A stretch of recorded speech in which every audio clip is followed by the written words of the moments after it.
Concentration term शुरू हुआ था हमारा, उसमें हमने 3 देख लिया था, percentage weight by weight, percentage weight by volume और percentage volume by volume. Temperature dependency भी हमने देखा था, फार्मूला भी देखा था, उसका मीनिंग भी देखा था। ठीक है, आज हम चौथा शुरू करने जा रहे हैं, पार्ट्स पर मिलियन। तो ये पार्ट्स पर मिलियन क्या होता है? तो पार्ट्स पर मिलियन कोई खास चीज़ नहीं है। जैसे परसेंटेज 100 में होता है, वैसे ही पार्ट्स पर मिलियन 10⁶ में होता है। 10⁶ को हम मिलियन बोलते हैं। तो सारा फार्मूला वही रहेगा, बस 100 के जगह पे 10⁶ आ जाएगा। अब सवाल उठता है कि चलो ये तो समझ में आ गया, लेकिन परसेंटेज वेट बाय वेट होगा या परसेंटेज वेट बाय वॉल्यूम होगा, तो वो डिपेंड करेगा, सवाल में कुछ भी दे सकता है। पीपीएम को हम डिफाइन करते हैं परसेंटेज वेट बाय वेट के टर्म में भी और परसेंटेज वेट बाय वॉल्यूम के टर्म में भी। अंतर बस इतना है कि परसेंटेज के जगह पे 100 में हम नहीं निकाल के 10⁶ में निकालते हैं। ठीक है, तो पीपीएम मान लो फॉर एग्जांपल हम ले रहे हैं, दिया हुआ है सपोज करो 1.6 ppm Na+ ion by weight in the solution, ऐसा दिया हुआ है। तो इसका मतलब क्या होगा?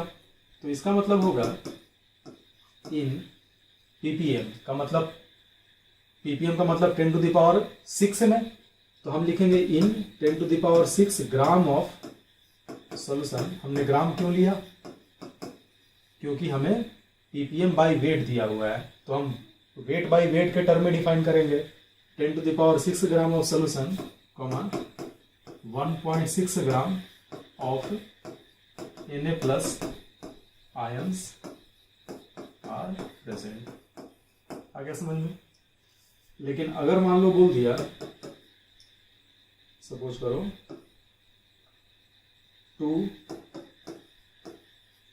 ppm NO3- नाइट्रेट आयन, मान लो बोल दिया 2 ppm nitrate NO3- ion wait by volume in the river बोल दिया। मान लो नदी में जो नाइट्रेट आयन है वो 2 ppm है, वेट बाय वॉल्यूम। तो इसका मीनिंग क्या होगा? इसका मीनिंग हो जाएगा इन 10⁶ ml ऑफ रिवर वाटर, चाहे सॉल्यूशन, सॉल्यूशन हमारा रिवर वाटर हो गया। 2 ग्राम, ऊपर में क्या है? ऊपर में वेट है, तो 2 ग्राम NO3- आयंस आर प्रेजेंट। ठीक है बच्चों, तो आ गया समझ में?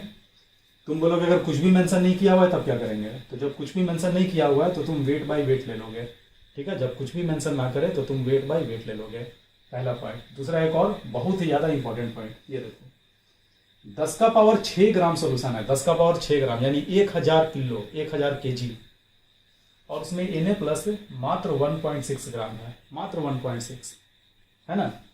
10 लाख में 1.6, 10 लाख रुपया को तुमसे उधार लिया, तुम उससे पैसा मांगने गए तो वो तुमको 1 रुपया 60 पैसा रिटर्न कर रहा है, तो नेग्लिजिबल है। इसमें सॉल्यूट का मात्रा नेग्लिजिबल है ना। ये तो हो गया कि बहुत सारा पानी है, उसमें थोड़ा सा, बहुत ही थोड़ा सा Na+ है। तो एक बात बताओ, इतना Na+ के ऐड करने से क्या सॉल्वेंट के मास पे कोई फर्क पड़ेगा? तो ऐसे सॉल्यूशन को हम बोलते हैं डाइल्यूट सॉल्यूशन, बहुत ही ज्यादा डाइल्यूट सॉल्यूशन। डाइल्यूट सॉल्यूशन किसको बोलते हैं? तो वैसा सॉल्यूशन जिसमें सॉल्यूट हमारा बहुत ही कम मात्रा में होता है। तो बहुत ही कम मात्रा में होने का मतलब क्या होता है? मान लो तुम 1 गिलास पानी लिए तो वो सॉल्वेंट हो गया, और उसमें ग्लूकोज का एक कण, बस एक कण, एक पार्टिकल ऊपर से ड्रॉप कर दिए। तो एक पार्टिकल ड्रॉप करने से सॉल्यूशन तो तैयार हो गया, लेकिन क्या इसके मास में कोई खास का चेंज आया होगा? क्या वॉल्यूम में कोई खास का चेंज आया होगा?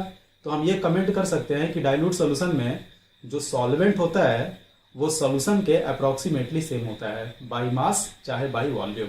ठीक है, तो हमारा जो पीपीएम है इसको डिफाइन किया जाता है 10⁶ में, जो कि बहुत ज्यादा मात्रा है।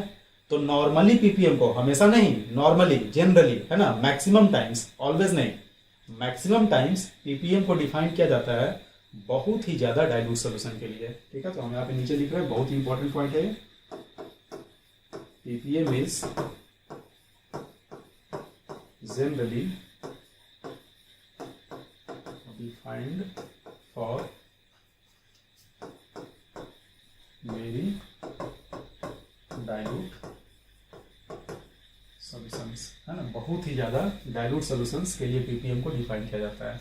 अब डाइल्यूट सॉल्यूशन बोलते किसको है ना, इन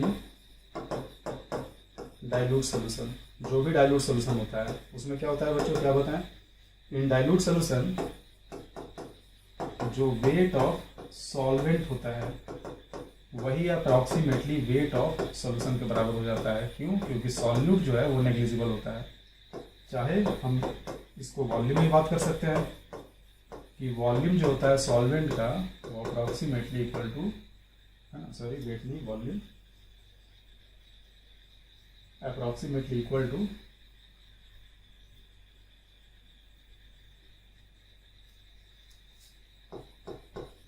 वॉल्यूम ऑफ सॉल्यूशन हो जाएगा।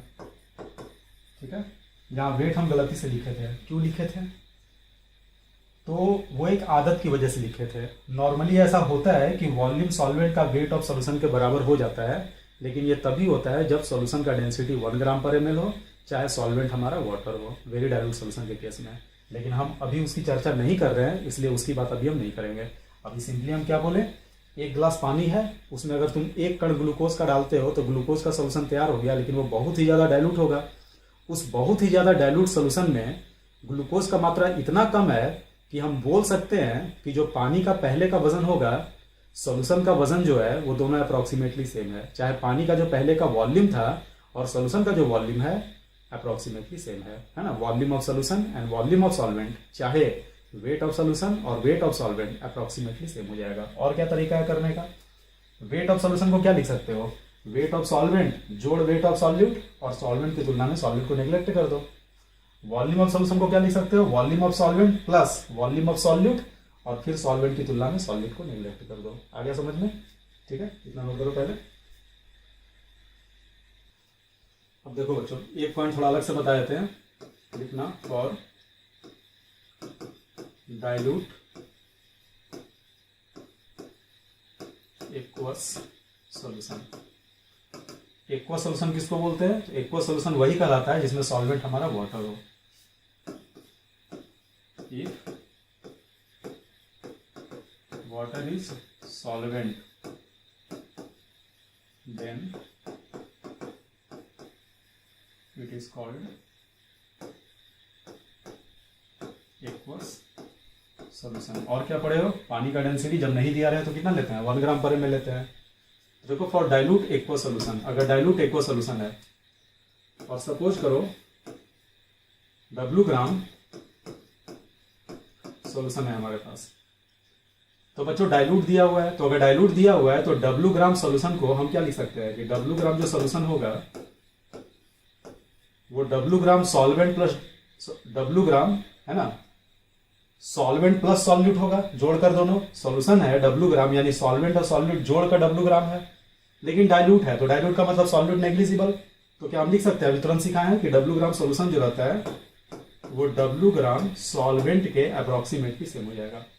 W ग्राम सॉल्यूशन अप्रॉक्सीमेटली W ग्राम सॉल्वेंट के सेम हो जाएगा। ठीक, क्योंकि सॉल्यूशन क्या है, डाइल्यूट है।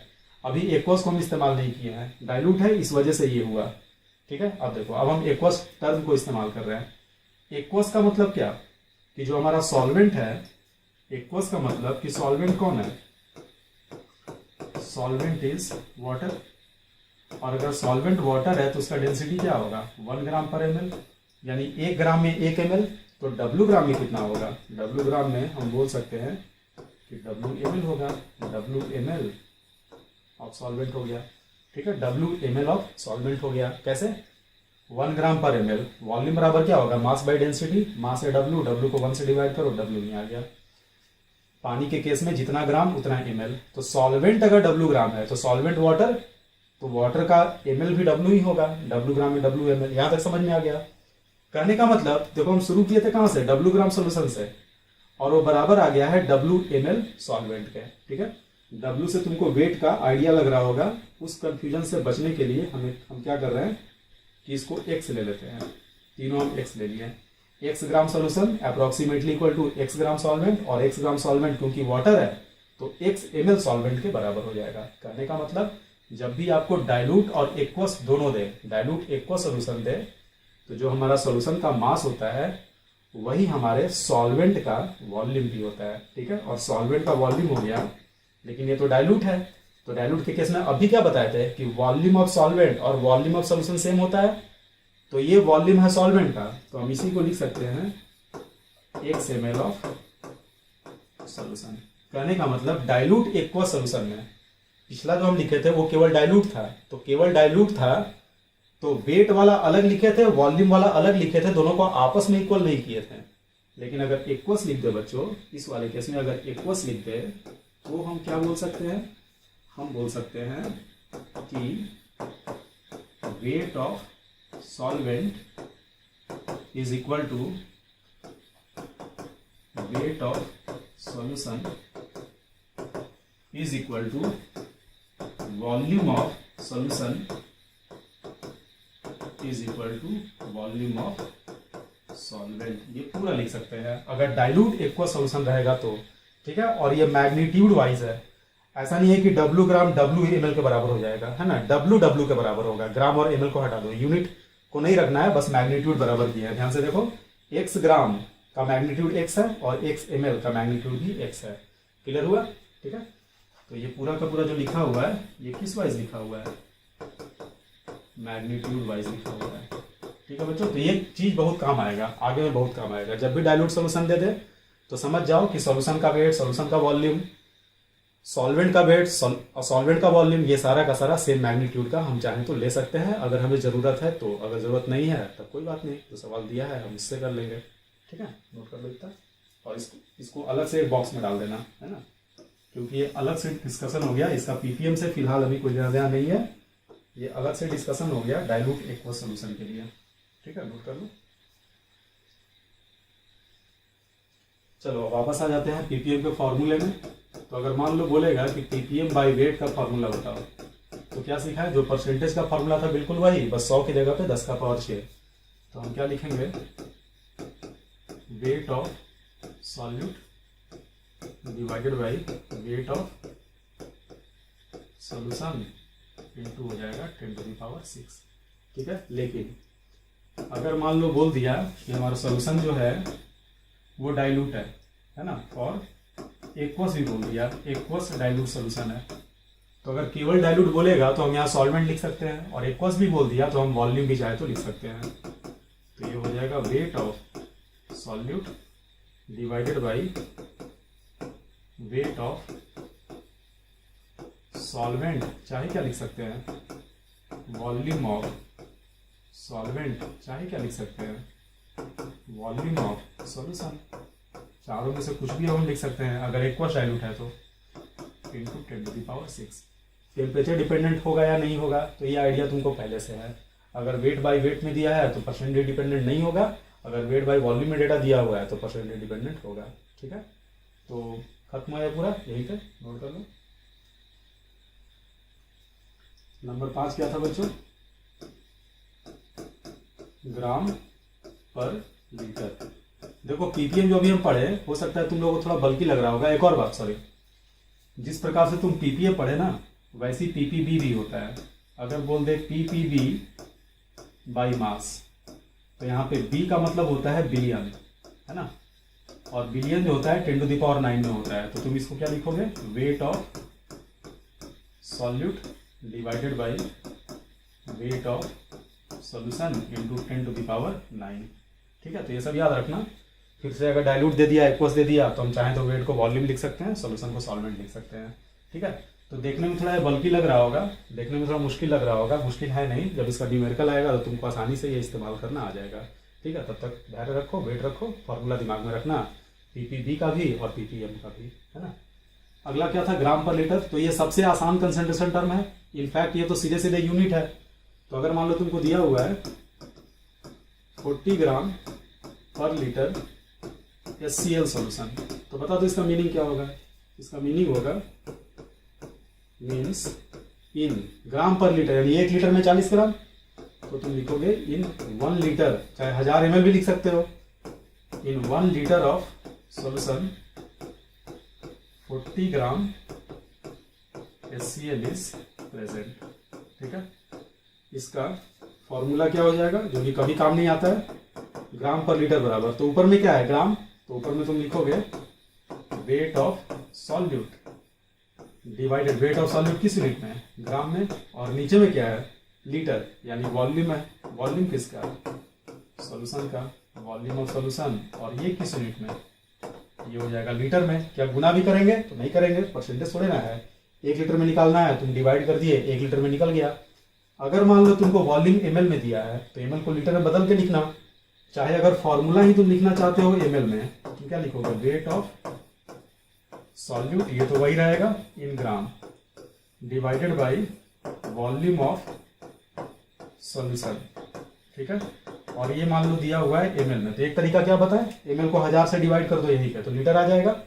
जिस 1000 से डिवाइड करोगे वो जब ऊपर जाएगा तो 1000 से गुना हो जाएगा, ऐसे भी कर सकते हो, कॉमन सेंस से सोचो। जब डिवाइड किए तो 1 ml में आया, 1000 से गुना कर दिए तो 1000 ml में आया, और 1000 ml में आना ही 1 लीटर का लाता है, ठीक है। तो ये ऊपर वाला ज़्यादा इंपॉर्टेंट है, इंपॉर्टेंट तो खैर ये पूरा ही नहीं है, लेकिन जितना भी कम इंपॉर्टेंट है ना, उस लेस इंपॉर्टेंस में ये थोड़ा बहुत ज़्यादा इंपॉर्टेंट है, यही तुम्हारे काम आएगा, ठीक है। ग्राम पर लीटर सिंपली कॉमन सेंस से आ जाएगा, ऊपर मास ऑफ सॉल्यूट ग्राम में, नीचे वॉल्यूम सॉल्यूशन का लीटर में। टेम्परेचर क्या होगा बच्चों, वॉल्यूम आ रहा है तो ये हो जाएगा टेम्परेचर डिपेंडेंट, हो गया, नोट कर लो। अगला लिखो बच्चों number 6, mass fraction. Mass fraction already पता है, मास परसेंटेज 100 में होता है, ppm 10 का पावर 6 में होता है, और फ्रैक्शन 1 में होता है, मास फ्रैक्शन 1 में। तो चलो इसका डेफिनेशन भी लिख देते हैं। अगर इसका डेफिनेशन लिखोगे तो क्या लिखोगे, weight of solute present in 1 ग्राम, चाहे 1 ग्राम की जगह पे यूनिट मास भी लिख सकते हो, ठीक है। Unit mass of solution is called mass fraction of solute, ठीक है। तो इसका फॉर्मूला क्या हो जाएगा, मास फ्रैक्शन ऑफ सॉल्यूट बराबर क्या हो जाएगा बच्चों, mass of solute divided by total mass. Total mass चाहे टोटल मास ऑफ सॉल्यूशन भी लिख सकते हो, टोटल मास गुना 100 नहीं होगा, 1 में निकालना था 1 में निकल गया। तुम चाहो तो मास फ्रैक्शन सॉल्वेंट का भी निकाल सकते हो, मास फ्रैक्शन ऑफ सॉल्वेंट बराबर क्या हो जाएगा, mass of solvent divided by total मास, ऊपर भी मास नीचे भी मास, यानी ये क्या होगा, टेम्परेचर इंडिपेंडेंट हो जाएगा, ठीक है। और बताओ, मान लो कि कोई मिक्सचर है, मिक्सचर में कंपोनेंट है ए बी और सी, तो तुम चाहो तो इसमें ही मास फ्रैक्शन डिफाइन कर सकते हो। अगर तुमको निकालना है mass fraction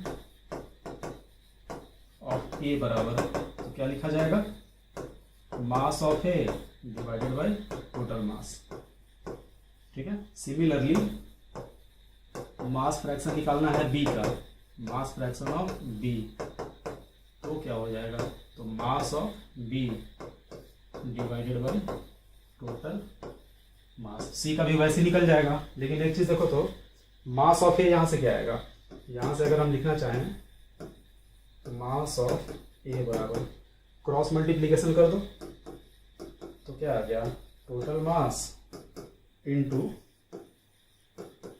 mass fraction of A. कहने का मतलब अगर हम टोटल मास को मास फ्रैक्शन से गुना कर दें तो जिस कंपाउंड का मास फ्रैक्शन है उसका मास आ जाएगा। तो इसको हम डायरेक्ट लिख दे रहे हैं, मास बराबर, है ना, चाहे रहने दो, यहीं से क्लियर हो गया। किसी भी कंपोनेंट का अगर आपको मास चाहिए और मास फ्रैक्शन दिया हुआ है तो मास फ्रैक्शन को टोटल मास से मल्टीप्लाई कर दो, ठीक है।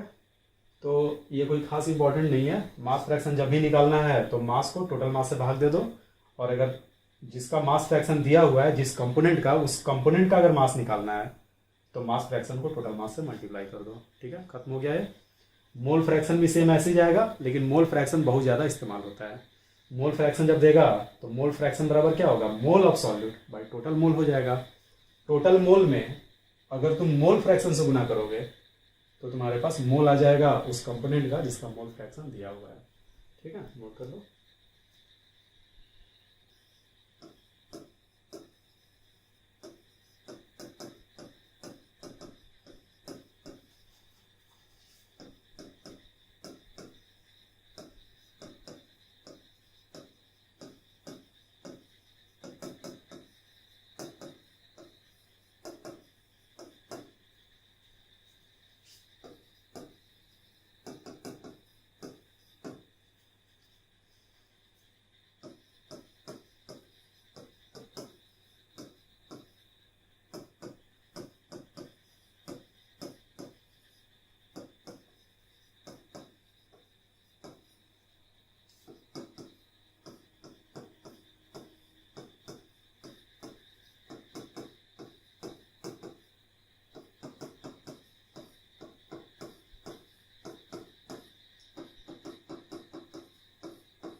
देखो तो बच्चों, ये दिया हुआ है तुमको पीपीएम मान लो बाई मास है। ये सवाल दिया हुआ है, डेंसिटी सॉल्यूशन का दे दिया और बोल रहा है कि जितना कंसंट्रेशन टर्म अब तक तुम सीखे हो सबका वैल्यू निकालो। ठीक है, तो निकाला जाए। देखो मान लो पहला, फर्स्ट में क्या कर रहा है, परसेंटेज वेट बाई वेट। तो परसेंटेज वेट बाई वेट बराबर क्या होता है, मास ऑफ सॉल्यूट। सॉल्यूट कौन है, NaOH। NaOH कितना है, 2 मोल। तो 2 मोल NaOH का मतलब क्या, 2 मोल्स NaOH का मतलब हो जाएगा 80 ग्राम। 5 मोल्स वाटर तो कितना हो जाएगा, 5 में 18 से मल्टीप्लाई कर दो, 90 ग्राम हो जाएगा। तो परसेंटेज वेट बाई वेट क्या होगा, सॉल्यूट का मास यानी 80 divided by total mass, add कर दो 170 इंटू 100 हो गया, खत्म हो गया। दूसरा परसेंटेज वेट बाई वॉल्यूम। तो वेट ऑफ सॉल्यूट फिर से 80, लेकिन वॉल्यूम सॉल्यूशन का नहीं पता, तो सॉल्यूशन का वॉल्यूम कैसे निकालोगे, बताया था पिछले क्लास में। वॉल्यूम ऑफ सॉल्यूशन बराबर mass by density. Mass solution का कितना आया जोड़ के 170 और डेंसिटी दिया हुआ है 1.5। ठीक है, तो ये हमारा ml में चला आया है ना। तो नीचे में लिख देंगे हम इसको 170 डिवाइडेड बाई 1.5, तो 1.5 ऊपर चला जाएगा, इंटू हो गया 100। तीसरा इंटरेस्टिंग है, तीसरे में क्या रहा, परसेंटेज वॉल्यूम बाई वॉल्यूम। तो वॉल्यूम बाई वॉल्यूम कैसे निकालोगे, पहले तुम वॉल्यूम ऑफ सॉल्यूट लिखोगे divided by volume of solution into हो जाएगा 100। तो सॉल्यूशन का वॉल्यूम तो पता है, ये निकल गया। तो नीचे में हम लिख सकते हैं 170 बाई 1.5, ये हमने लिख दिया, ये 170 है और इसको गुना कर दिया 100 से। लेकिन वॉल्यूम सॉल्यूट का तो नहीं पता। अब सॉल्यूट का कैसे निकलेगा, सॉल्यूट का तो मास पता है 80 ग्राम, सॉल्यूट का डेंसिटी भी नहीं दिया है। डेंसिटी सॉल्यूशन का दिया है, बताए थे कि जिसका डेंसिटी उसी का मास और वॉल्यूम यूज होता है।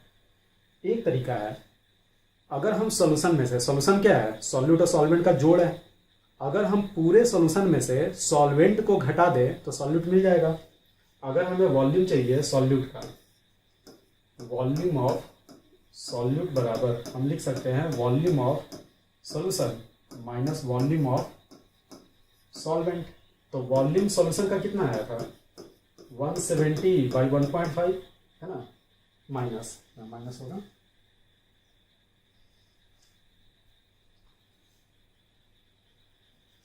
वॉल्यूम ऑफ सॉल्यूशन आ गया 170 बाई 1.5 माइनस, अगर सॉल्वेंट का वॉल्यूम घटाते तो सॉल्वेंट कितना है, सॉल्वेंट है पानी 90 ग्राम और आपको पानी का डेंसिटी पता है, पानी का डेंसिटी कितना होता है 1 ग्राम पर ml।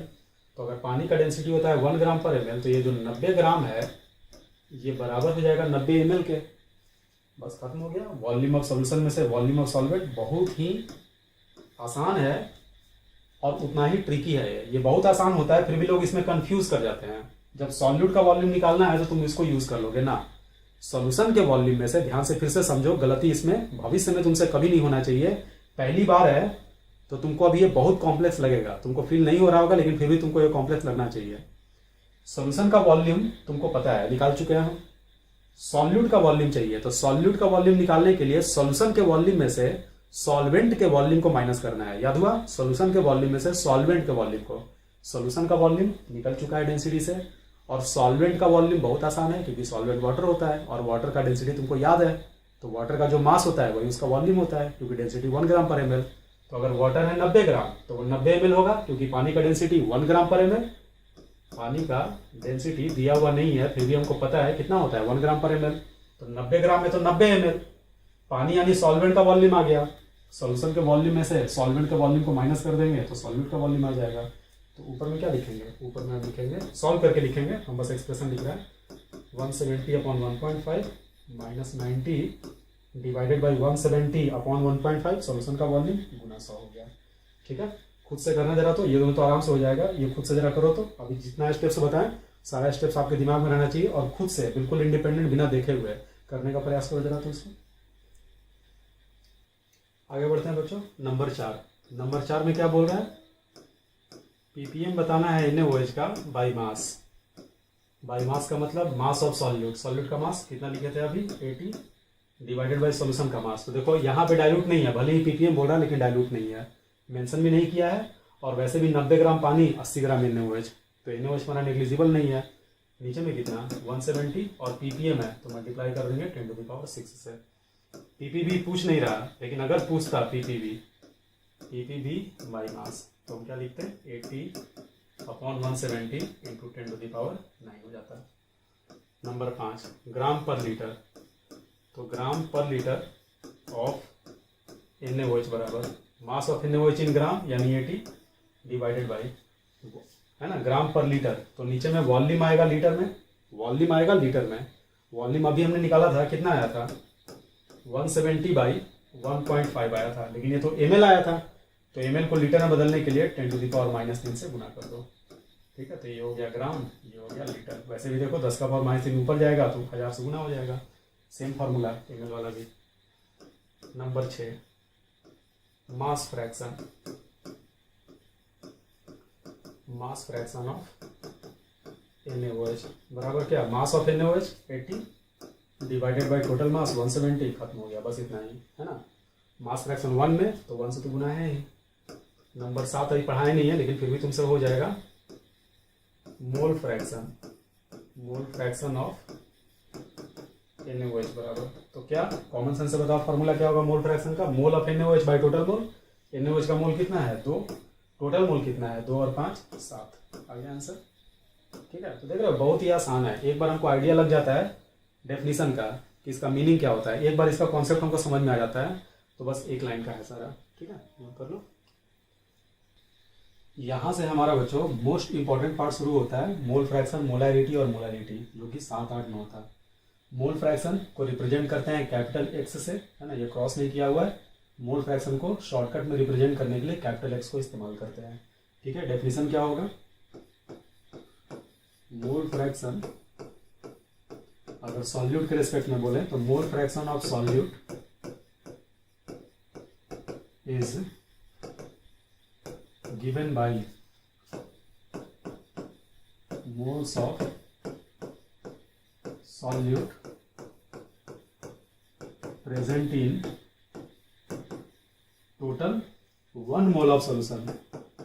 रियलिटी में सॉल्यूशन का कितना मोल है उससे में मतलब नहीं है, तुम्हें मोल फ्रैक्शन अगर निकालना है तो तुमको 1 में निकालना होगा। रियलिटी में टोटल मोल कितना है, चाहे सॉल्यूशन का मोल कितना है, उससे कोई मतलब नहीं है। परसेंटेज निकालने के लिए 100 में निकालना पड़ता है, पीपीएम के लिए 10⁶ में निकालना पड़ता है, फ्रैक्शन के लिए 1 में निकालना पड़ता है। ठीक है, तो इसका फॉर्मूला क्या हो जाएगा? मोल फ्रैक्शन ऑफ सॉल्यूट, चाहे हम इसी को रिप्रेजेंट करेंगे कैसे, और एक्स सॉल्यूट बराबर moles of solute divided by आ जाएगा टोटल मोल्स, यानी क्या लिख सकते हैं? एक्स ऑफ सॉल्यूट बराबर mole of solute divided by mole of solute जोड़ मोल ऑफ सॉल्वेंट, ये लिख सकते हैं। उसी प्रकार से सॉल्वेंट के लिए भी डिफाइन होता है। अगर मान लो मोल फ्रैक्शन तुम सॉल्वेंट का निकाल रहे हो, तो सॉल्वेंट का निकालोगे तो ऊपर में मोल सॉल्वेंट का आ जाएगा। टोटल में कितना सॉल्वेंट का मोल है, तो हम क्या लिखेंगे, मोल्स ऑफ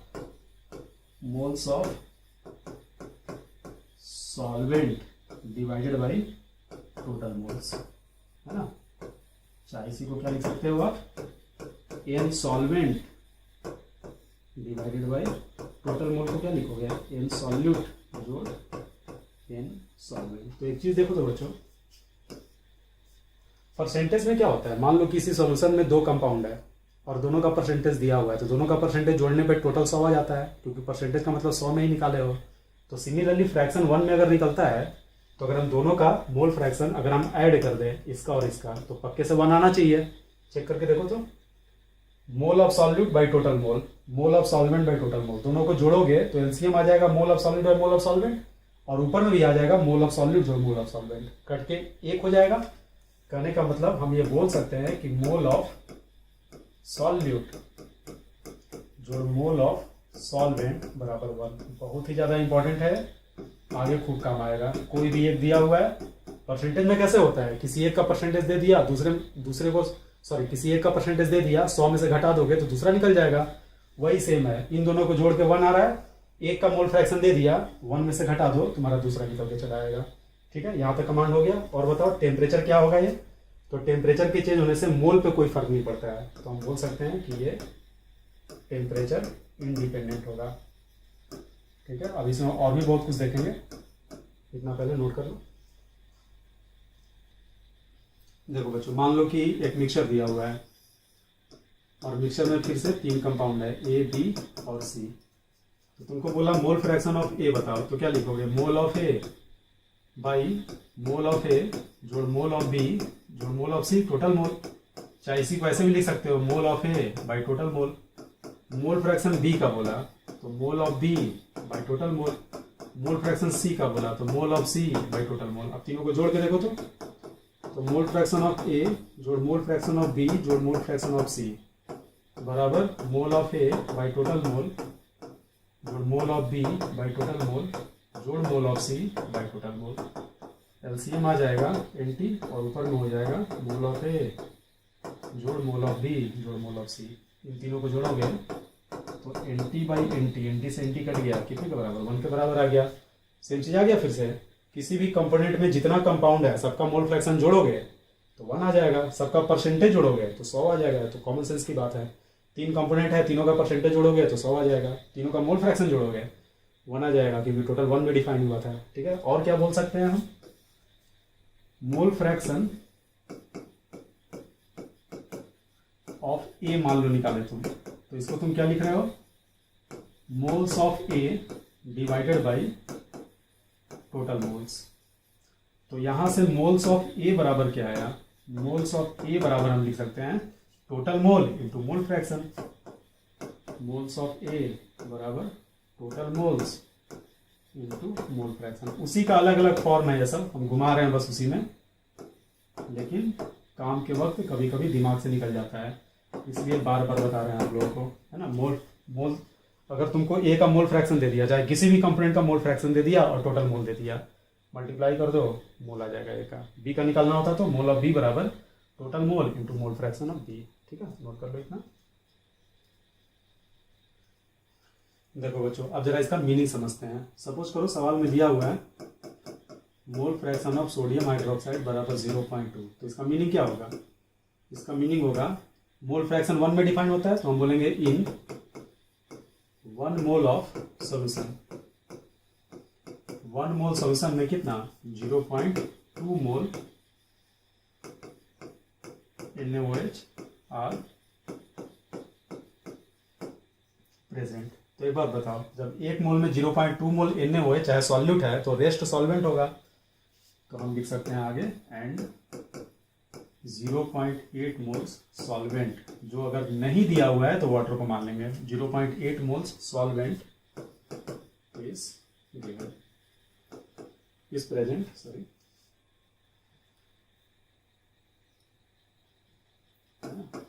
इज प्रेजेंट। तो ये मीनिंग हुआ। अगर मोल फ्रैक्शन दे दिया HCl का 0.15 तो क्या बोला जाएगा, इन 1 mole of solution 0.15 moles of HCl and rest क्या यानी कितना 0.85 मोल्स ऑफ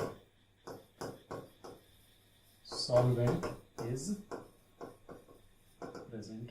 ठीक है बच्चों, तो ये दिमाग में रखना, मोल फ्रैक्शन दिया रहे तो ये मीनिंग लिखेंगे, मोल फ्रैक्शन नहीं दिया रहे तो फॉर्मूला क्या लिखेंगे निकालने के लिए, मोल फ्रैक्शन ऑफ ए बराबर mole of A by total mole. ठीक है, नोट कर लो। चलो बच्चों अगला हेडिंग दो, नंबर 8 मोलैरिटी। और एकदम बहुत ही ध्यान से पढ़ना। अब मोलैरिटी देखो क्या होता है, ग्राम पर लीटर याद था, ग्राम पर लीटर बहुत ही आसान था, सबसे आसान कंसंट्रेशन टर्म। हम पता किए थे कि 1 लीटर में कितना ग्राम है, gram of solute by volume of solution in litre. तो मोलैरिटी वही सेम चीज है, अंतर बस इतना है कि ग्राम नहीं करके मोल कर दो। ग्राम पर लीटर था वहां पे, यहाँ पे हो जाएगा मोल पर लीटर। कहने का मतलब मोल पर लीटर का मतलब क्या, 1 लीटर में कितना मोल है। तो इसका डेफिनेशन होता है moles of solute present in 1 litre चाहे क्या 1000 ml solution is called molarity. और मोलैरिटी को रिप्रेजेंट करते हैं किससे, कैपिटल M से। तो 1 लीटर सॉल्यूशन में जितना सॉल्यूट का मोल होगा वही मोलैरिटी है। कहने का मतलब अगर दिया हुआ है 5 कैपिटल M NaOH सॉल्यूशन, बहुत ही इंपॉर्टेंट है, देखते ही आपको ये फील आना चाहिए। हम इसको देखें और हमको दिख गया कि ये 5 कैपिटल M का मतलब 5 मोल पर लीटर लिखा हुआ है। जब भी कैपिटल M दिखेगा मोलैरिटी, तुम समझना वो लिखा हुआ है मोल पर लीटर। तो मोल पर लीटर का क्या मीनिंग हुआ, जो डेफिनेशन है वही, 1 लीटर में जितना मोल होगा वही ना मोलैरिटी होगा। ऐसे भी सोचो मोल पर लीटर यानी 1 लीटर में 5 मोल, तो इसका मीनिंग क्या होगा इन 1 लीटर। लेकिन 1 लीटर नहीं लिख के 1000 ml लिखना, कैलकुलेशन में आसान होगा, सोचने में भी बढ़िया रहेगा। 1 लीटर भी लिखोगे तो भी कोई दिक्कत नहीं है। In 1000 ml of solution 5 moles NaOH are present. ठीक है, बहुत ही आसान है, एकदम टफ नहीं है और सबसे ज्यादा इस्तेमाल होता है, सबसे ज्यादा इंपॉर्टेंट है। जितना कंसंट्रेशन टर्म है उसमें सबसे ज्यादा इंपॉर्टेंट है। ठीक है, मोलैरिटी दिया रहे, याद रखना हमेशा 1 लीटर में कितना मोल है वो दिया हुआ है, 1 लीटर सॉल्यूशन में कितना मोल है सॉल्यूट का वो दिया हुआ है। ठीक है, अगर मान लो दिया हुआ है 6 कैपिटल M HCl सॉल्यूशन, ठीक है, तो इसका क्या मतलब होगा, वॉल्यूम हमारा कितना भी हो लेकिन उस वॉल्यूम के 1 लीटर में मान लो 1 ड्राम रखा हुआ है HCl और बोल रहा है कि 6 मोलर है ना, पढ़ते हैं इसको मोलर, मोलर पढ़ते हैं, 6 molar HCl solution. 1 drum HCl है और बोल रहा है कि ये 6 मोलर है, तो इसका मतलब ये हुआ कि अगर हम इसमें से 1 लीटर निकालेंगे तो उस 1 लीटर में 6 मोल HCl होगा। इन 1000 ml सॉल्यूशन चाहे 1 litre solution 6 moles of HCl are present. ठीक है बच्चों, तो बता दो जल्दी से इसका फॉर्मूला क्या हो जाएगा, मोलैरिटी बराबर एकदम 10 बार लिखना अभी तुरंत, ये सबका सब रफ में जाके 10 बार लिखना ताकि तुमको रटा जाए। मोलैरिटी बराबर क्या, moles of solute divided by volume of solution. ठीक है, और वॉल्यूम सॉल्यूशन का किस यूनिट में, लीटर में, तभी तो मोल पर लीटर आएगा। ठीक है, very very very very very very very very very important है ना। और इसका यूनिट क्या हो जाएगा मोलैरिटी का, ऑलरेडी 10 बार बोल चुके हैं, मोल पर लीटर। और बताओ टेम्परेचर डिपेंडेंट या इंडिपेंडेंट, तो मोल तो इंडिपेंडेंट है लेकिन वॉल्यूम तो डिपेंड करेगा, तो हम बोलेंगे कि ये टेम्परेचर पे डिपेंड करता है, टेम्परेचर डिपेंडेंट होता है। क्लियर हो गया। ठीक है, तो ये इसका सारा थियरी हो गया। पिछला क्या था, मोल फ्रैक्शन, अभी क्या पढ़े, मोलैरिटी। अब एक बात बताओ, अगर मोलैरिटी देके मोल फ्रैक्शन पूछे और मोल फ्रैक्शन देके मोलैरिटी पूछे तो तुमको निकालना आना चाहिए, है ना। तो अभी हम इस पे काम करते हैं थोड़ी देर में, इसको नोट करो जल्दी से। एक सवाल करो तो बच्चों, दिया हुआ है 80 gram of NaOH is present in 250 ml solution. Calculate molarity of NaOH. ठीक है। तो मोलैरिटी बराबर क्या होता है, मोलैरिटी बराबर मोल्स ऑफ सॉल्यूट यानी moles of NaOH divided by volume of solution in litre, यही ना। मोल्स ऑफ NaOH कितना है 80 ग्राम, 80 ग्राम का मतलब 2 मोल, 80/40 divided by volume of solution. तो देखो सॉल्यूशन नहीं, सॉरी पानी नहीं बल्कि सॉल्यूशन का ही वॉल्यूम दे दिया 250 ml। तो नीचे क्या लिखेंगे 250, लेकिन ये लीटर में चाहिए तो 250 को 10 का पावर -3 से गुणा कर दो, 10 का पावर -3 ऊपर चला जाएगा तो 1000 बन जाएगा, है ना। 1000 से डिवाइड किए हैं तो कितना हो गया ये 8 मोलर हो गया। चाहे इसी को क्या लिख सकते हो 8 मोल्स पर लीटर, ऐसे भी लिख सकते हो गया। सिंपल फॉर्मूला डिपेंडेंट, नोट कर लो।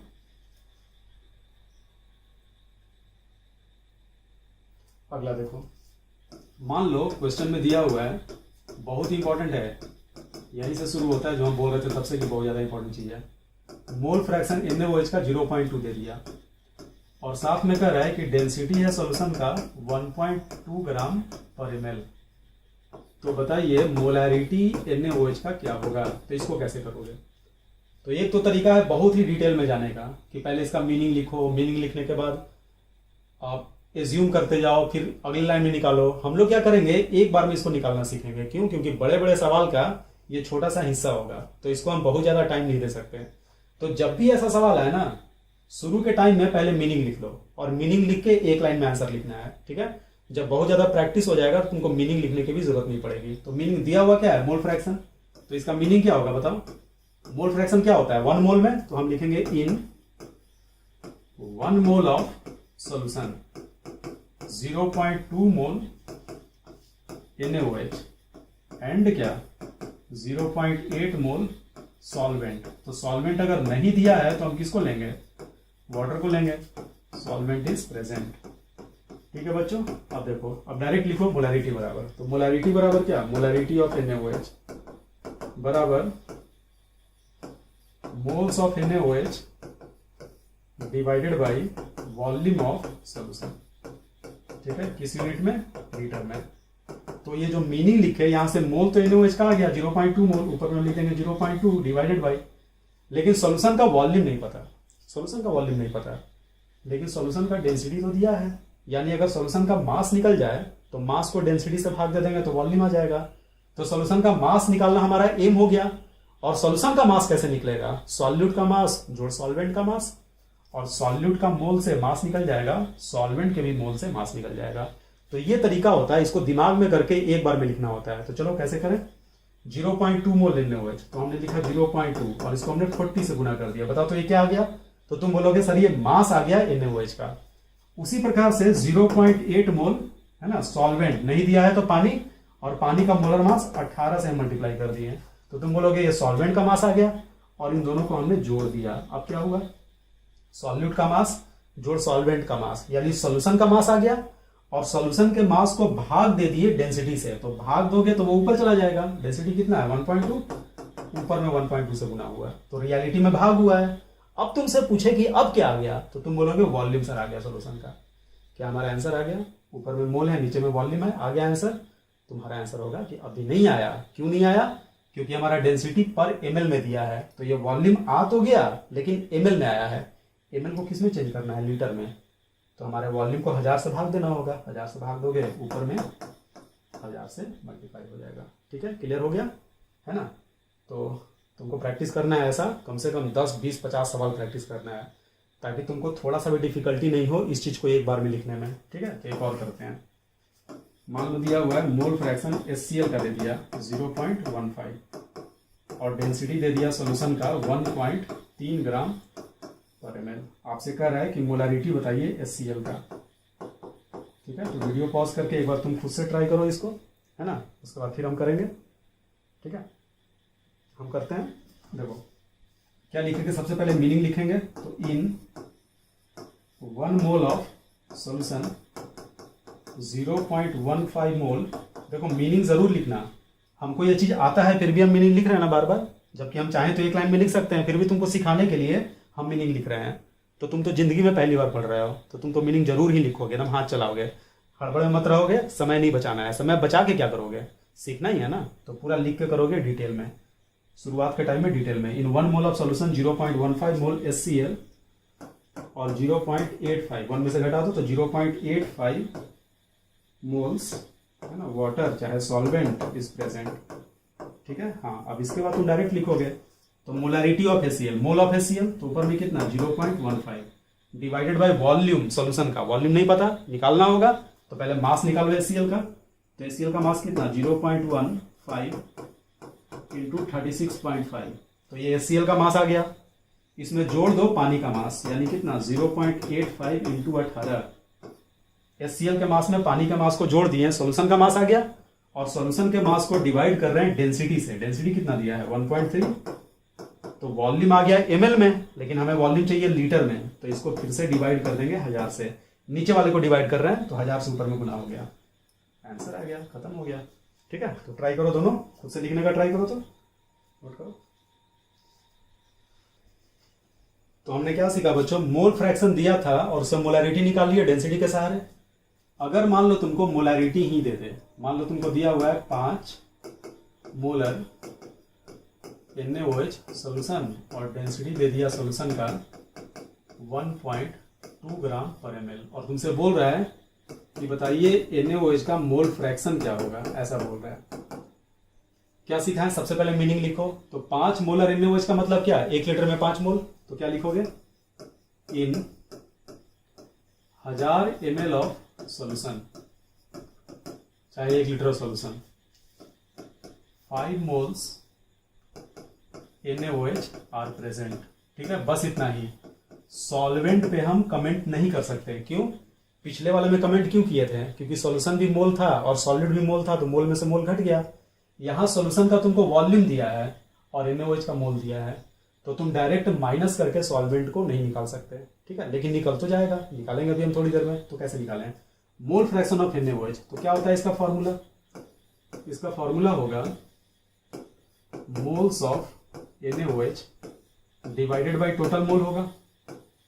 ठीक है, तो देखो हमें क्या क्या मिल चुका है, NaOH का मोल तो पता है 5 मोल, तो ऊपर में क्या लिखे 5 divided by total mole. Total mole का मतलब क्या, सॉल्यूट का मोल जोड़ सॉल्वेंट का मोल, इसको हम लिख सकते हैं mole of NaOH divided by mole of NaOH जोड़ मोल ऑफ सॉल्वेंट, नहीं कुछ दिया हुआ है तो क्या, वाटर।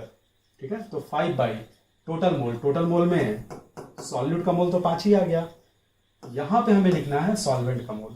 ठीक है, तो सॉल्वेंट दिया हुआ तो नहीं है, नहीं दिया है तो पानी लेंगे, तो अगर पानी का मास आ जाए, ध्यान से सुनना, अगर पानी का मास आ जाए तो हम उसको 18 से डिवाइड करके मोल निकाल लेंगे, और जैसे ही मोल आ गया हमारा काम खत्म हो जाएगा। तो कैसे किया जाए बच्चों, पानी का मास कैसे निकालें, तो पानी का मास निकालने के लिए एक बात बताओ, सॉल्यूशन के मास में से सॉल्यूट के मास को घटा दोगे, ध्यान से सुनना, सॉल्यूशन के मास में से सॉल्यूट के मास को घटा दोगे तो सॉल्वेंट का मास आ जाएगा, क्या, सॉल्यूट का मास निकल जाएगा यहाँ से, और सॉल्यूशन का वॉल्यूम दिया है, डेंसिटी दिया है, वहां से सॉल्यूशन का मास आ जाएगा, खत्म हो गया, क्रैक कर दिया हमने। ठीक है, तो समझो इसको अच्छे से, फर्स्ट टाइम में डिफिकल्टी होगा, डिटेल में एकदम नहीं करना है, एकदम भूल से भी नहीं, इसको एक एक लाइन कर करके करना है।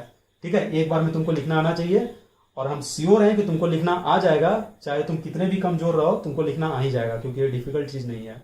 ठीक है, तो क्या लिखे हैं यहाँ पे, सॉल्यूशन का वॉल्यूम कितना है बच्चों 1000 इंटू मल्टीप्लाई कर दिया 1.2 से, सॉल्यूशन का मास आ गया, ध्यान से देखो सॉल्यूशन का मास आ गया। ठीक है, सॉल्यूट है 5 मोल, इसको गुना कर दिया 40 से, तो सॉल्यूट का मास आ गया, सॉल्यूशन के मास में से सॉल्यूट के मास को घटा दिया, तो ये सॉल्वेंट का मास आ गया, सॉल्वेंट आ गया, यानी नहीं दिया है तो पानी आ गया, लेकिन हमें तो मोल चाहिए, तो हम इसको डिवाइड कर देंगे 18 से, हो गया, खत्म हो गया, एक लाइन में आ गया।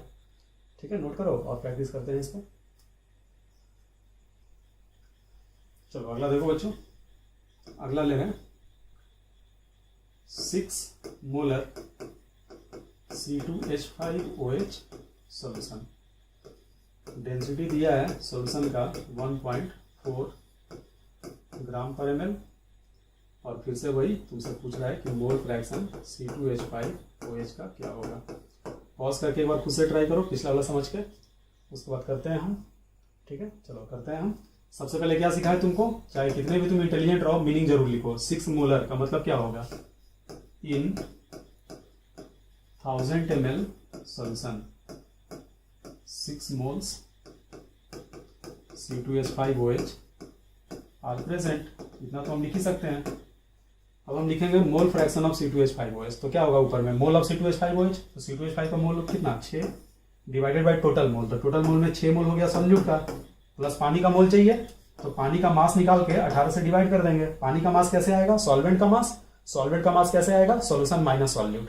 सॉल्यूशन कितना है 1000 ml, लिख दिया हमने 1000 इंटू डेंसिटी, डेंसिटी कितना 1.4 माइनस सॉल्यूट का मास, सॉल्यूट कितना 6 मोल, 6 गुना इसका मोलर मास आ जाएगा 46, आ गया आंसर, हो गया खत्म। ठीक है, 4 सवाल दिए इंटर कन्वर्जन का, है ना, 4 सवाल दिए इंटर कन्वर्जन का। ये चारों सवाल फिर से पॉज करो और चारों सवाल का हेडिंग लिखो, बल सवाल लिखो और लगातार करने का प्रयास करो, तो बिना पीछे वाला देखे हुए, है ना, एक बार में करके। क्या तरीका सीखा है, मीनिंग लिखो और मीनिंग लिख के डायरेक्ट एक्सप्रेशन लिखो, और एक्सप्रेशन लिखने में केवल तुम्हारा दिमाग काम आएगा। ठीक है, एक बार और करो, ट्राई करो, कोशिश करो। तो बच्चों अपनी मर्जी से ऐसा और भी बहुत सारा एग्जाम्पल लेके तुम लोग खुद से ट्राई करना। आज की क्लास हमारी यहीं पे समाप्त होती है। ये 4 सवाल तब तक करना, तब तक करना, तब तक करना जब तक कि तुमको बिना देखे हुए ये एक्सप्रेशन लिखना ना आ जाए। ठीक है, मीनिंग लिख सकते हो और एक्सप्रेशन लिख सकते हो, तो इतना काम करना। ठीक है, और ये करने के बाद हम लोग मोलैलिटी में जाएंगे। हम पहले मोल फ्रैक्शन से मोलैरिटी और मोलैरिटी से मोल फ्रैक्शन में इंटर कन्वर्जन पे अच्छे से कमांड कर लेंगे, और ये कमांड करने के बाद हम लोग मोलैलिटी को पढ़ेंगे, और उसके बाद इन तीनों में ट्रांजिशन को हम पढ़ेंगे। मोलैलिटी, मोलैरिटी और मोल फ्रैक्शन, तीनों में एक दिया रहे तो बाकी 2 कैसे निकलेगा, कोई भी एक दिया रहे तो बाकी 2 कैसे निकलेगा। तो आज का होमवर्क क्या है, जितना भी सवाल कराएं अभी वाला ये 4, ठीक है, उसके पहले वाला तो सारा आसान था, कॉपी तो पढ़ना ही, पिछले क्लास का भी कॉपी पढ़ना। और अभी जो 4 सवाल कराएं वो चारों सवाल पहले लिख देना, हेडिंग पहले डाल देना चारों का जगह छोड़ के, और खुद से उसको लिखते रहना। 8-10 बार चारों को रिपीट करना है, यानी टोटल कितना बार, 40 से 50 बार। ठीक है, तो ये आज का आपका होमवर्क हो गया। ठीक है बच्चों, तो मिलते हैं अगले क्लास में।